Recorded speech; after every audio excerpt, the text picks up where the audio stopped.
कृष्णं वन्दे जगद्गुरुं श्रीकृष्णं वन्दे जगद्गुरुं हे नाथ हे मेरे नाथ मैं आपको भूलूं नहीं।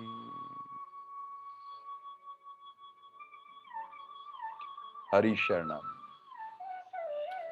अनंत कोटि ब्रह्मांड नायक परापर परब्रह्म परमेश्वर भक्त वांछा कल्प तरु शरणागत वत्सल भगवान श्री कृष्ण की महती करुणा कृपा से हम सब भगवान के श्रीमुख से निश्रित वो परम देवी वाणी जिसको सुनने मात्र से एक जीव को सहज शांति सुख और अनंत मात्रा का आनंद प्राप्त हो जाता है। ये भगवान की मंगलमय वाणी का ही प्रभाव है। जैसे जैसे भीतर साधक की श्रद्धा बढ़ती रहती है वो विश्वास में परिणित होने लगती है और फिर धीरे धीरे धीरे धीरे धीरे निष्ठा में परिणित हो जाती है। हमारे ठाकुर जी कैसे हैं? गोपाला हैं, वो गैयों के पालक हैं। आज गोपाष्टमी के पवित्र दिन में हमको भगवान के श्रीमुख से राज विद्या राज गुहा जैसा बहुत उच्च कोटि का जो अध्याय है उसके कुछ श्लोक सुनने को प्राप्त हो रहे हैं। ये भगवान की ही कृपा है। जो नंगे पांव छोटी छोटी गैयों को प्यार से बछड़ों को दुलारते सबके पालक है और हम सब उनके बछड़े हैं और हमें सदा वो अमृत में दूध पिलाते रहते हैं जो उनकी वाणी से शब्द रूप से प्रकट होता है। भगवान कह रहे थे कि त्रिगुणात्मक प्रकृति है, 3 गुणों से प्रकृति जो है वो लबालब है। इससे जानने से क्या होता है कि कहीं भी हमारा राग द्वेष नहीं होता है। ये मिटना चाहिए राग द्वेष। धीरे धीरे राग द्वेष मिटता है तो हमारे में समता आने लगती है, सहज एक समता का भाव हो जाता है। ये भगवान की कृपा है। राग द्वेष मिटने से क्या होता है कि कहीं चिपकते नहीं हैं, कहीं हमारी आसक्ति नहीं होती है, किसी में वैर भाव नहीं रहता है। क्योंकि राग होगा वहां द्वेष जरूर होता है, इसलिए कहीं किसी से राग नहीं, कहीं किसी से द्वेष नहीं है, सहज समता। आहा, ये समता ही तो परमात्मा का स्वरूप है। फिर संसार में कहीं भी विचरण करेंगे तो क्या होगा? त्रिगुणात्मक प्रकृति के लोग और 3 गुणों से लबालब प्रकृति। कोई तमोगुण में होगा, कोई रजोगुण में होगा, कोई सतोगुण से होगा, पर हमें कहीं बंधन में नहीं आएंगे क्योंकि हम पहले से इस बात को भीतर से धारण कर चुके हैं। और फिर 3 गुणों में बंधा हुआ व्यक्ति जो होगा वो कैसा होगा? आसुरी प्रकृति में होगा या राक्षसी प्रवृत्ति में होगा या मोहनी प्रकृति में होगा। जिस भी प्रकृति में होगा तो हमें एक सहजता रहेगी, लेकिन हमारा द्वेष इसलिए नहीं होगा कि अरे इनके भीतर ज्ञान ज्योति नहीं प्रकट हुई है, कहीं संतों का सानिध्य नहीं प्राप्त हुआ है, भगवान की पूर्ण कृपा नहीं हुई है, इसलिए कुछ भटक गए हैं। लेकिन भगवान कृपा करेंगे तो इनका धीरे धीरे धीरे इनके गुण भी परिवर्तित होने लगेंगे और कहीं हमारी द्वेष दृष्टि नहीं होगी, उनके प्रति भीतर से एक सद्भाव सा निकलेगा। अरे इनका भी कल्याण होना चाहिए। बस इसी भाव से ओतप्रोत होकर भगवान 3 त्रिगुणात्मक प्रकृति का व्यक्तियों के वर्णन कर रहे थे और अर्जुन ने कहा अरे भगवान कहाँ मुझे इन पापियों की सबकी कहाँ कहाँ सुनाने जा रहे हो? अपने दोनों कान को बंद कर रहे थे, लेकिन भगवान ने कहा अरे सुन तो सही अर्जुन, त्रिगुणात्मक प्रकृति के बीच में ऐसे महात्मा भी इस धरा पर विराजते हैं जिससे ये धरती पुण्य भूमि सबको पवित्र करने वाली है। आत्मा और परमात्मा के बीच में अगर महात्मा नहीं हो तो हमारा मिलन नहीं होता है, वो भी यहीं विराजते हैं। आहा हा हा। उन सदगुरु संत महात्मा की कृपा महात्मा की कृपा से हम सहज बताए हुए मार्ग पर चलते चलते चलते चलते भगवान के चरणों तक पहुंच जाते हैं। और ऐसे महात्मा क्या करते हैं? उस बैकुंठ को यही प्रकट कर देते हैं हरि नाम के प्रभाव से। जब शब्द ब्रह्म और नाद ब्रह्म, जो हमारे मुख से निकलने वाला शब्द ब्रह्म और ताली से प्रकट होने वाला कर ब्रह्म, शब्द ब्रह्म और कर ब्रह्म दोनों की संयोगता होते ही वो परब्रह्म इस धरती पे प्रकट हो जाता है। इसलिए खूब नाम संकीर्तन करते करते, उच्चारण करते करते, आहा हा हा, हरे राम हरे राम राम राम हरे हरे, हरे कृष्णा कृष्ण कृष्णा हरे हरे, हरे राम राम राम हरे हरे, हरे कृष्णा कृष्ण कृष्ण हरे हरे। शब्द से प्रकट होने वाला परमात्मा, हाथों से जो शब्द प्रकट होता है वो कर ब्रह्म होता है, और दोनों में जब संयोग होता है, तन्मयता बैठती है, तब वो प्रब्रह्म प्रकट हो जाता है। आहा, और जहाँ सत्संग कीर्तन सत्संग होता है, और वो कैसे प्रकट होता है, जब भीतर से हमको जो आनंद की अनुभूति होती है, वो आनंद स्वरूप परमात्मा वहीं प्रकट हो जाता है। आहा, आज सत्संग में बहुत आनंद आया। आहा, क्या कृपा, जब हम ऐसे कहते हैं और आनंद से आहा सरोवार हो जाते हैं, इसका मतलब साक्षात परमात्मा वहां प्रकट हो चुका है। भगवान वर्णन कर रहे थे त्रिगुणात्मक प्रकृति, फिर महात्मा का वर्णन करते करते करते करते भगवान ने अब 20वें श्लोक के अंदर अर्जुन के समक्ष ये कहा, हे अर्जुन, ये जो धरा पर ये त्रिगुणात्मक प्रकृति में बहुत सारे लोग ऐसे होते हैं जिन्हें ज्ञान ज्योति प्रकट नहीं होती है, वो भक्ति की ज्योति प्रकट नहीं होती है। वो क्या करते हैं, स्वर्ग को ही सब कुछ मानने लगते हैं और स्वर्ग स्वर्ग प्राप्ति के लिए सारे कर्म करते रहते हैं। बस उसी का वर्णन करते हुए यहाँ पे 9वें अध्याय के 20वें श्लोक में भगवान कहते हैं, त्रिविधा माम सोमपा पूत पापा यज्ञ इष्ट्वा स्वर्गतम पर्यन्ति ते, ते पुष्म असाहे सुरेंद्रलोकम असनति दिव्यवान दिवि देव भोगाय।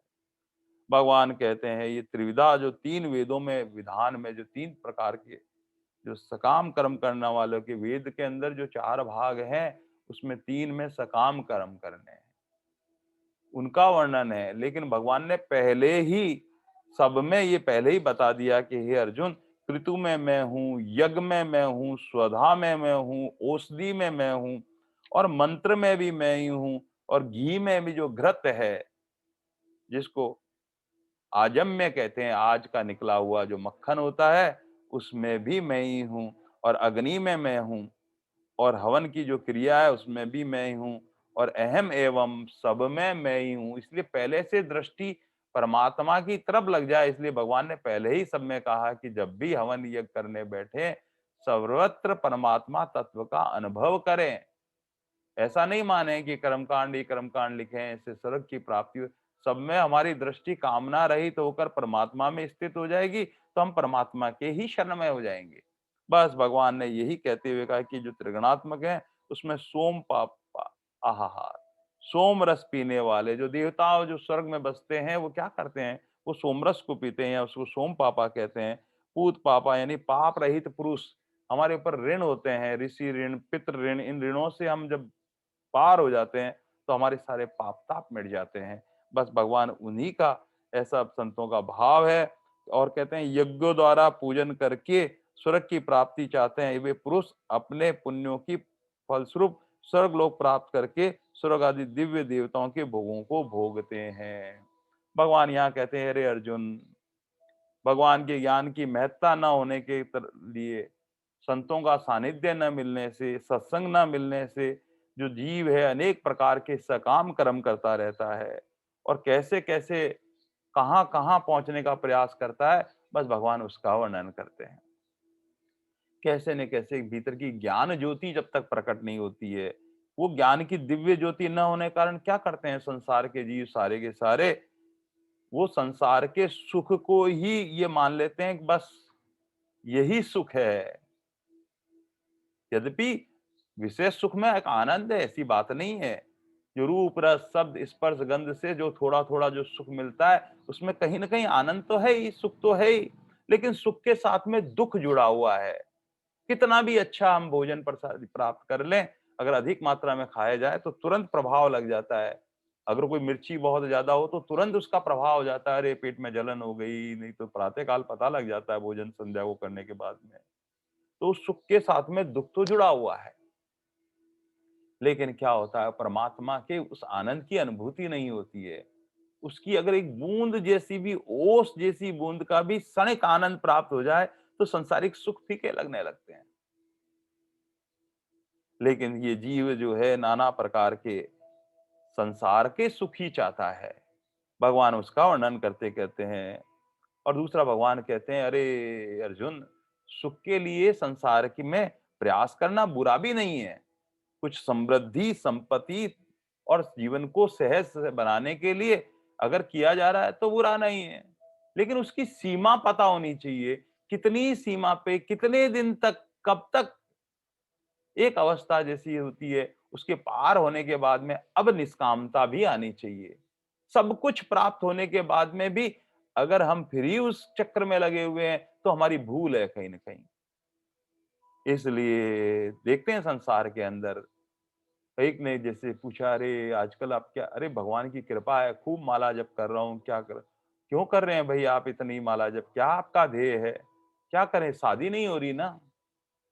इसलिए किसी ने कहा था, "इतनी माला कर लो, आपका विवाह हो जाएगा।" बस ऐसे निष्कामता नहीं होती है। अरे! विवाह हो गया है, बच्चे हो गए हैं, धन इकट्ठा हो गया है, सुख आ गया है, संपत्ति आ गई है, बंगला आ गया है, सब वैभवता आ गई है, परिवार में संपन्नता आ गई है और उम्र भी आ गई है साथ में। अब उम्र भी 60 के हो गए हैं। अब हमारी बुद्धि में सठियापन नहीं होना चाहिए। अब तो लक्ष्य तय होना चाहिए। बस भगवान उसी का वर्णन करते हैं। सब कुछ होने के बाद में भी हम क्या चाहते हैं? यहाँ धरा पर भी वो सुख मिल रहा है, बस ऐसा का ऐसा सुख हमें स्वर्ग में भी मिल जाए। हम वहाँ पर भी रिज़र्वेशन कराना चाहते हैं कि अरे! हम जब स्वर्ग में जाएँ, तो वहाँ भी हमको सुख-सुविधा जो यहाँ मिली है, वैसी की वैसी मिल जाए। बस ऐसी दृष्टि से जो भी कर्मकांड किया जाता है, जो यज्ञ किया जाता है, अनुष्ठान किया जाता है, जप किया जाता है, जो स्वाध्याय किया जाता है, बस भगवान कहते हैं उसका परिणाम जो आखिर जो सकामता से लेके होता है, उसकी आखिरी जो मंजिल है, वो तो स्वर्ग है। इसीलिए कहते हैं सीढ़ियाँ उनको मुबारक जिनको स्वर्ग तक जाना है। हमारी मंजिल तो परमात्मा है और निष्काम भाव बनाना है। बस जैसे-जैसे सकामता अब तो छूटनी चाहिए, भगवान ने बहुत कृपा कर दी है। बस हेतु कृपा करने वाले भगवान को बारंबार ध्यान करते हुए हे परमात्मा हमारी दृष्टि ऐसी बना दे, कोई भीतर चाहना ना हो आपके अलावा। ये चाह रहित जब तक नहीं होंगे, तब तक परमात्मा की वो असीम कृपा प्राप्त भी नहीं होती है, जो सीमा से पार है। इसलिए भगवान ने सब कुछ जिसके जीवन में समृद्धि आ गई है, सब ज़िम्मेदारियाँ करीब-करीब पूरी-सी होने लगी है। कम से कम वो तो ऐसा भाव बनना ही चाहिए कि अरे! नहीं हमें तो स्वर्ग से पार है, भगवान के चरणों तक पहुँचना है। लेकिन रोज-रोज क्या करते हैं, स्वर्ग का वर्णन ही ऐसा किया हुआ है, वहीं जो जीव संसार का होता है, माया में आबद्ध होता है, 3 गुणों में होता है, वो वहीं बंध जाता है। और जब सुनते हैं कि अरे! जो यहाँ पर हम जो मेहनत करके करते हैं, वहाँ इच्छा करने से प्राप्त हो जाता है। स्वर्ग में तो ऐसा होता है, अगर स्वर्ग की प्राप्ति के लिए सकाम कर्म किए जाते हैं, तो वहाँ इंद्र के जो देवदूत हैं, वो स्वागत के लिए आते हैं। आहाहा! और कहीं न कहीं हम भीतर से हमारे सम्मान की भाव रहता है, तो अरे! इंद्र के देव हमें लेने आएँगे, बस सकाम में फँस जाते हैं। और वहाँ पर सोम रस सोमापाक जिसे कहते हैं, ये सोमरस पापा है, बहुत साधारण बुद्धि वाले सोचते हैं अरे कोई ना कोई ऐसा पान होगा, जैसे यहाँ पर कोई पान करके उसमें मदमस्त हो जाता है, ऐसे ही वहां देवता पान करते हैं। अरे नहीं, ये यज्ञ में होने वाला वो पवित्र पान है जिसको सोमापा कहा गया है। ये सोमवली एक लता होती है, और सोमवती लता का जो दूध वो रस होता है, उसको जिस प्रकार पंचामृत बनाया जाता है, उसमें दही होता है, दूध होता है, शक्कर होता है, शहद है, सबको सोम सोमवली लता की रस में मिलाकर एक पंचामृत जैसा बनाया जाता है, और वो यज्ञ में काम में आता है। और जो यज्ञ श्रेष्ठ बचता है, उस यज्ञ श्रेष्ठ को बड़ी श्रद्धा के साथ देवता उसका पान करते हैं, और जिसका बिल्कुल देवताओं का भी ऐसा निष्काम भाव सा हो जाता है, वो भोग नहीं भोगते हैं, वही पात्र होते हैं।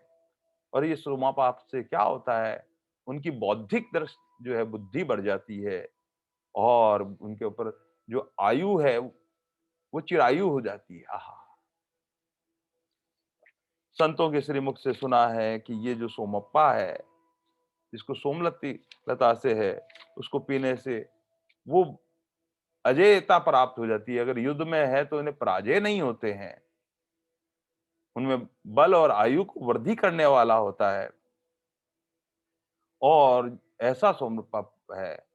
और वहां पर स्वर्ग में मनोरंजन के लिए लोगों में जैसा जो संतोष के वहाँ अप्सराएं जो हैं वो आनंदित करने के लिए वहाँ होती है, वो नाच गान करके किसने से जाते हैं।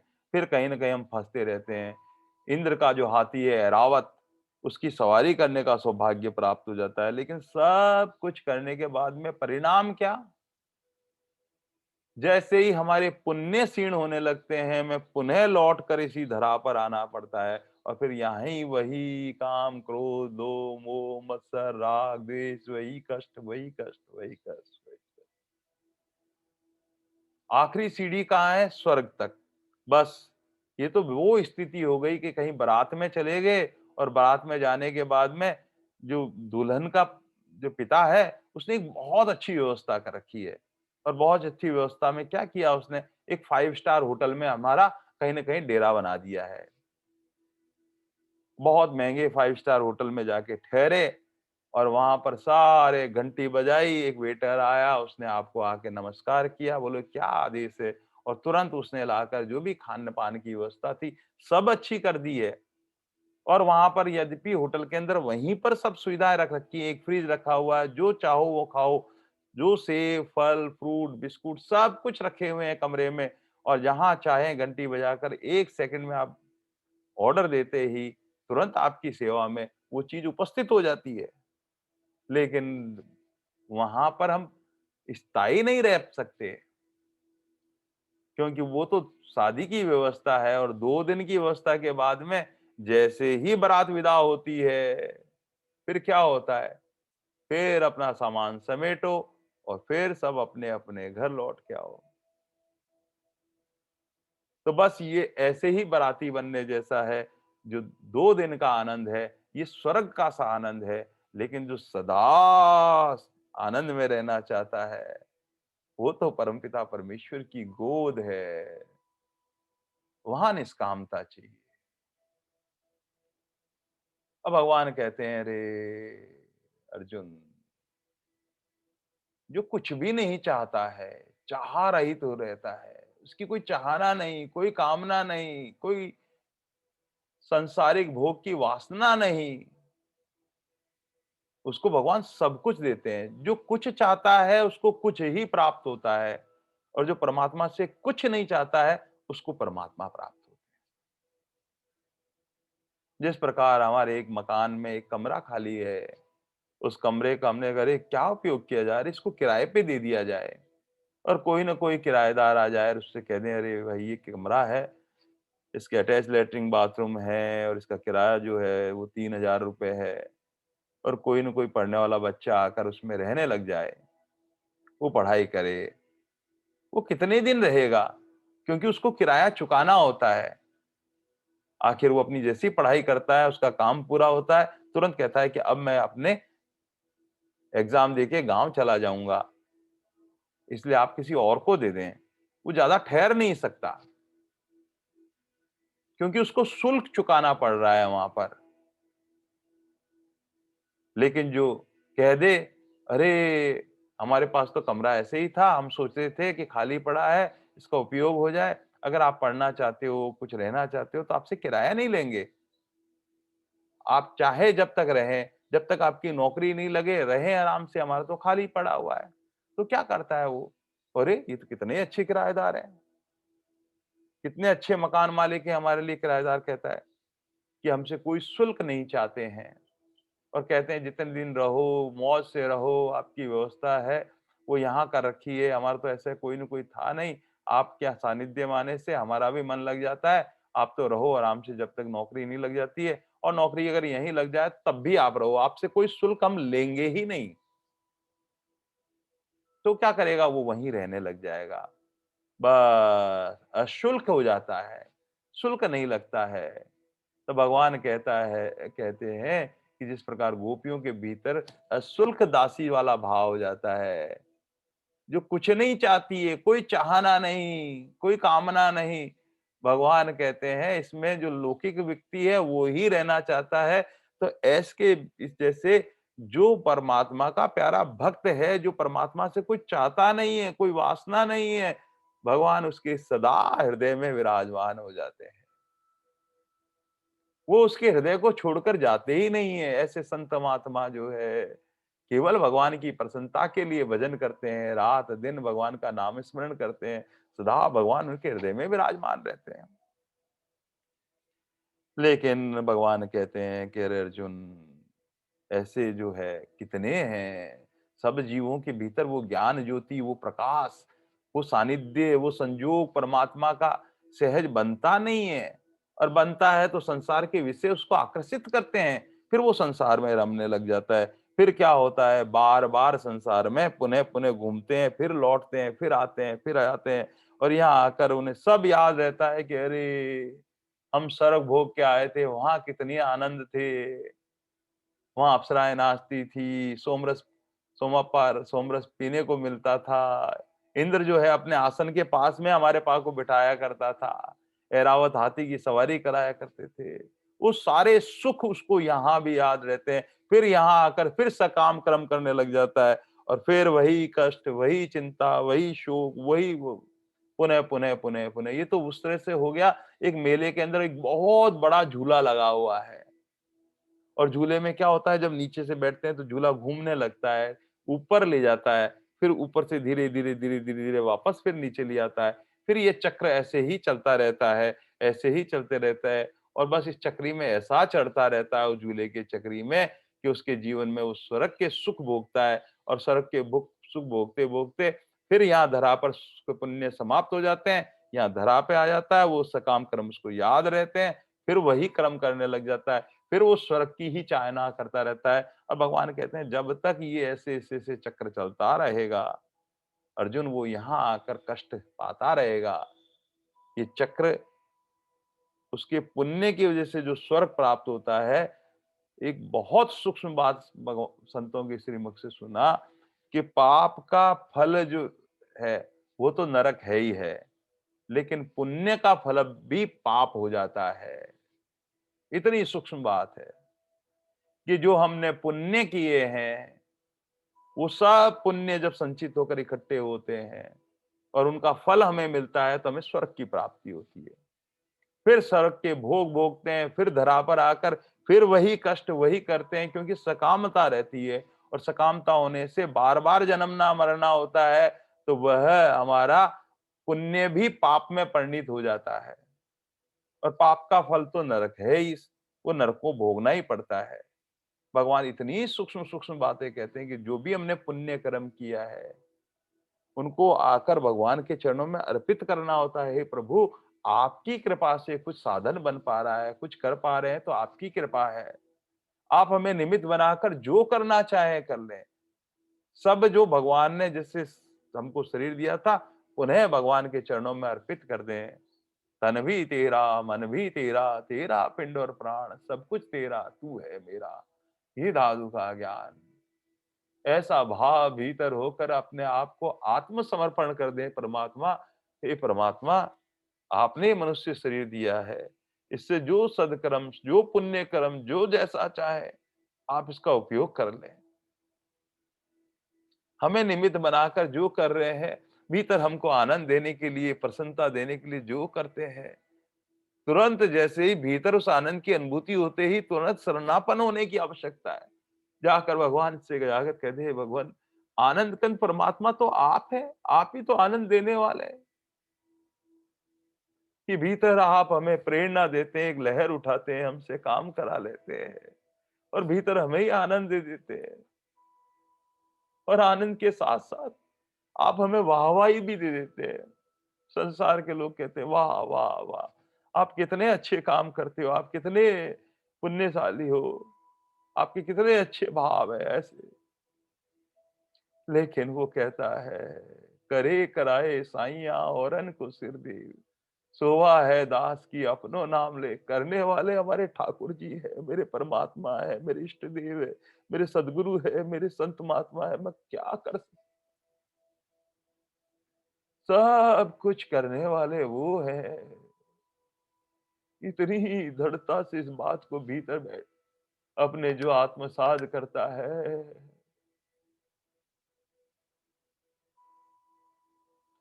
भगवान कहते हैं, अरे ऐसे का मैं योग क्षेम वहन करता हूँ, जिसकी सब बातें भीतर से बैठ जाती है।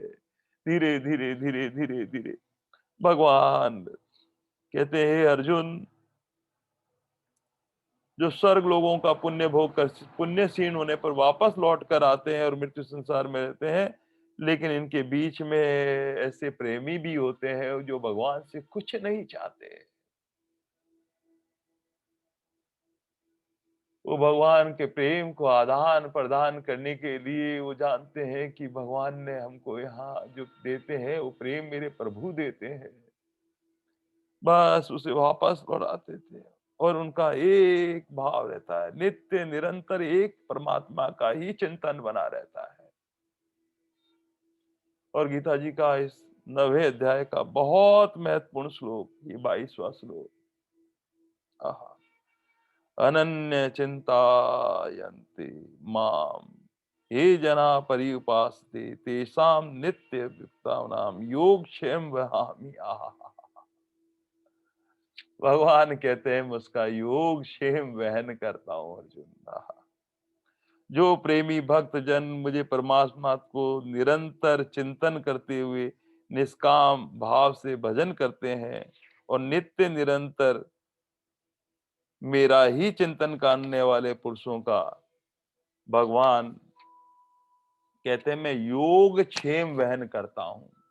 आहा, योग क्षेम का संतों का भाव है कि जो परमात्मा से युक्त हो जाना योग है और युक्त होने के बाद में उसकी रक्षा करना भाव का क्षेम होना।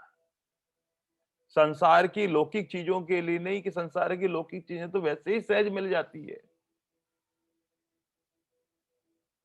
जिस प्रकार से पेट्रोल निकाला जाता है जमीन में से, उसमें से ये और दूसरी चीजें जो है जिसमें कोड़ताल है, डीजल है और अन्य केमिकल्स वो साथ में यूं ही निकल जाते हैं।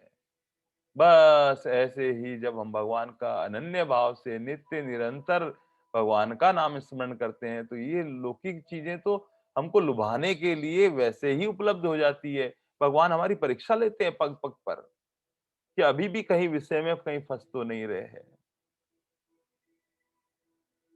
अर्जुन के मन में ऐसा भाव आ रहता है कि भर्जन भगवान ने इतना स्वर्ग का जो है आनंद का कोई वर्णन करने लग जाए कि इंद्र अपने आसन के पास में बिठाता है, अप्सराएं नाचती है, सोमरस पीने को मिलता है, ऐरावत हाथी की सवारी मिलती है, सारे सुख भोग भी मिलते हैं। क्या ऐसे में सब लोग ऐसा करते हैं क्या? सब ऐसा पागलपन करते हैं क्या? भगवान कहते हैं, अरे नहीं नहीं अर्जुन, कुछ लोग ऐसे भी होते हैं जो मुझे इतने इतने इतने प्यारे होते हैं, उनकी सारी जिम्मेदारी मैं अपने ऊपर लेता हूँ। भगवान कहते हैं मैं उनका योग क्षेम वहन करता हूँ। और योग क्षेम का मतलब है कि आपको जो जिस समय चाहिए वो उस समय भगवान उपलब्ध करा देते हैं। और जो उपलब्ध किया हुआ है उसका कभी नाश नहीं होता है। संसार की चीजों की दृष्टि होने से हम संसार तक सीमित हो जाते हैं कि भगवान सारी सुख सुविधा सब उपलब्ध करा देते हैं, फिर उसका कभी नाश नहीं होने देते हैं। लेकिन जिनका भाव इस संसार से ऊपर उठ गए हैं, भगवान कहते हैं अरे योग करा देता हूँ, उस भाव का मैं रक्षण करता हूँ। जो एक बार परमात्मा से जुड़ जाता है, उसके भीतर उस ज्ञान को मैं सदा के लिए रखता हूँ, उस भाव से ओतप्रोत रखता हूँ। ऐसे है हमारे परम दयालु, परम कृपालु। वही तो भाव बनाते हैं और वही रक्षा करने के लिए हमारे भीतर ऐसी कृपा करते रहते हैं।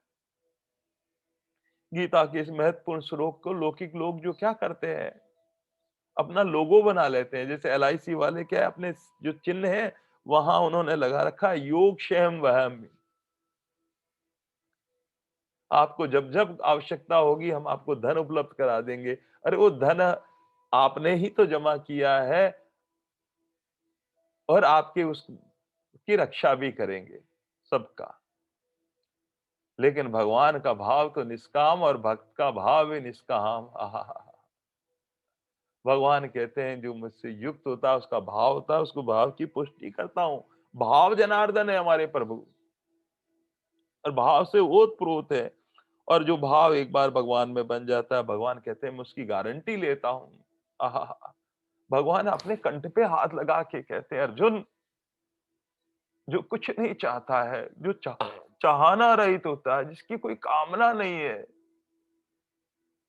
उसने मुझे खरीद लिया है। मैं उसका योग क्षेम बयान करता हूं। ये भगवान का उच्च कोटि का वचन है। योग क्षेम हमें जीवन की माधुर्य में कुछ और हो जाए, इसलिए कह रहे हैं। भगवान कहते हैं अनन्यता आनी चाहिए। अनंतता का मतलब होता है एक लक्ष्य, एक आधार, एक प्रभु, बस।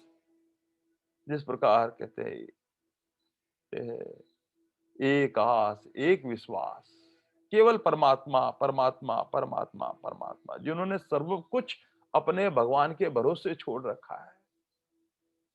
भगवान का हाथों का खिलौना बन गए, जैसा भगवान चाहे रखे, जिस परिस्थिति में रखना चाहे पर अपने समीप रखे।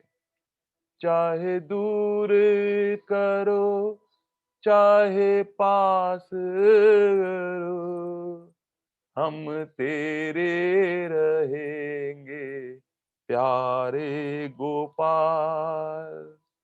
हम सब कुछ सहेंगे प्यारे गोपाल। प्यारे गोपालो मेरे गोपाल, प्यारे गोपालो मेरे गोपाल, अब तेरे रहेंगे प्यारे गोपाल।